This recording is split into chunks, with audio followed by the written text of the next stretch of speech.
Hi everyone, today I would like to present you about the Inside Third Reich by Albert Speer.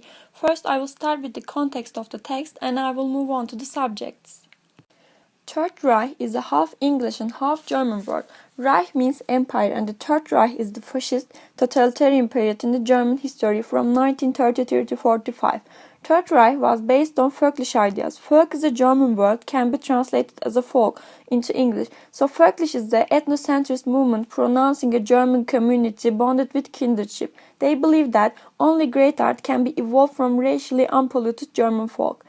In those times, Germany was a highly industrialized and have a great amount of proletariat. These folkish ideas gained great power with the Hitler's right-wing party after the World War.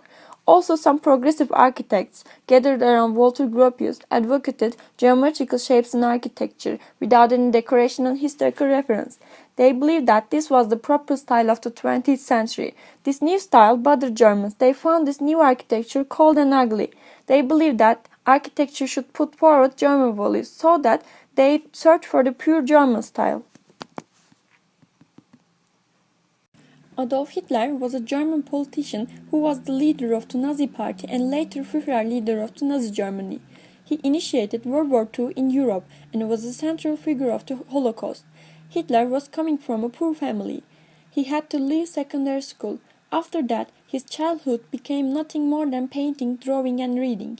He earned his living with painting postcards in his Vienna days. Buildings was important subject of his paintings. He admired very much neo-Baroque and neoclassical buildings.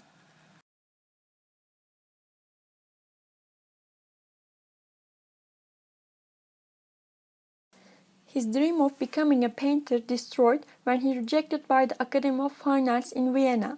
When he applied for the second time, he thought that he was more talented in architecture, but he had to finish his primary education in order to be accepted by the architectural school. Later in his life, he found architect friends like Paul Ludwig Truss and Albert Speer. Like I mentioned before, Hitler had a traditional taste. For both painting and architecture, he admired late 19th century until Impressionism. I would like to give example for you to better understand Hitler's bold architectural stand. I mentioned before that Hitler was painting streets of Vienna.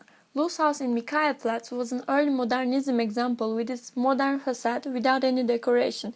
It was designed by Adolf Loos and strongly criticized by the citizens of Vienna. And Hitler was no exception. One of his postcard paintings, he replaced the Loew's house with demolished former building. It is said that his hatred was also stemmed from the fact that the client was a Jewish tailor. He liked to read about buildings and impress his listeners with his knowledge and detailed descriptions of buildings.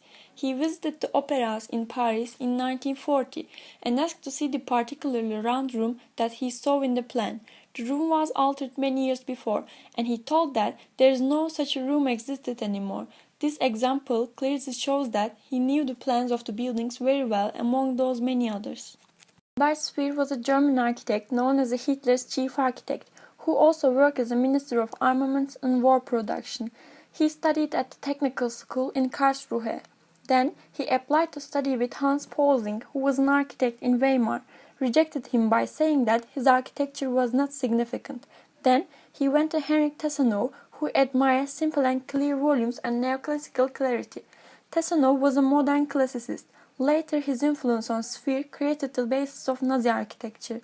Speer once came across Hitler's speech, mesmerized and joined the Nazi Party in 1931. Speer was claimed to be an average architect. He shared the same traditional taste with Hitler. They both liked grandeur buildings representing power. However, his buildings were lack of harmony and proportion. They were repeating the same military repetitive rhythm, being far away from complexity. We can say that Hitler's tastes, plans and projects shaped the Third Reich architecture. Hitler's projects materialized by his architects. Like Albert Speer said, we are realizing the ideas of Führer for the German pavilion designed by Albert Speer. Hitler dreamed to make a new center for Berlin that would be a world's capital. Modeling of Berlin held together with Speer and Hitler. There are two main cross boulevards creating a cross shape followed by giant buildings. City would be marked with Arch of Triumphs from north-south axis. Great Hall or Hall of People designed as a 1320-meter long, having the largest dome of the world. building would have been accommodate 150,000 people for the rallies. According to Louis, who studied Nazi architecture, Hitler copied the Temple Mount in his plan for Germania. Hall of People was modeled from the Parthenon. Actually, it was inflated version of it. North-south axis was imitation of Imperial Roman with exaggeration of scale. Also, South Arch de Triomphe was modeled from Paris Arch de Triomphe. Actually, it doubled the size of that in Paris in order to dwarfing it. Next project is the Zeppelinfeld Tribune at Nuremberg. It is built by Albert Speer to house the Nazi Party Congress. Nuremberg rallies were held every year and he was asked to create a scenography for 150,000 people. It is known that Albert Speer very much admired ancient architecture, so he turned to antiquity and derived from Pergamon altar for its design. He made small alterations. He multiplied its scale, changed its Ionic columns into square pillars, and upraised searchlights that highlighted the columns.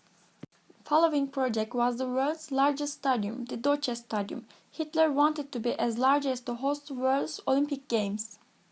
This time, Speer found the solution in Panathinaikos Stadium in Athens. Again, he inflated the stadium in tremendous size. An important difference was the original prototype used a natural slope while this wasn't built on a hillside.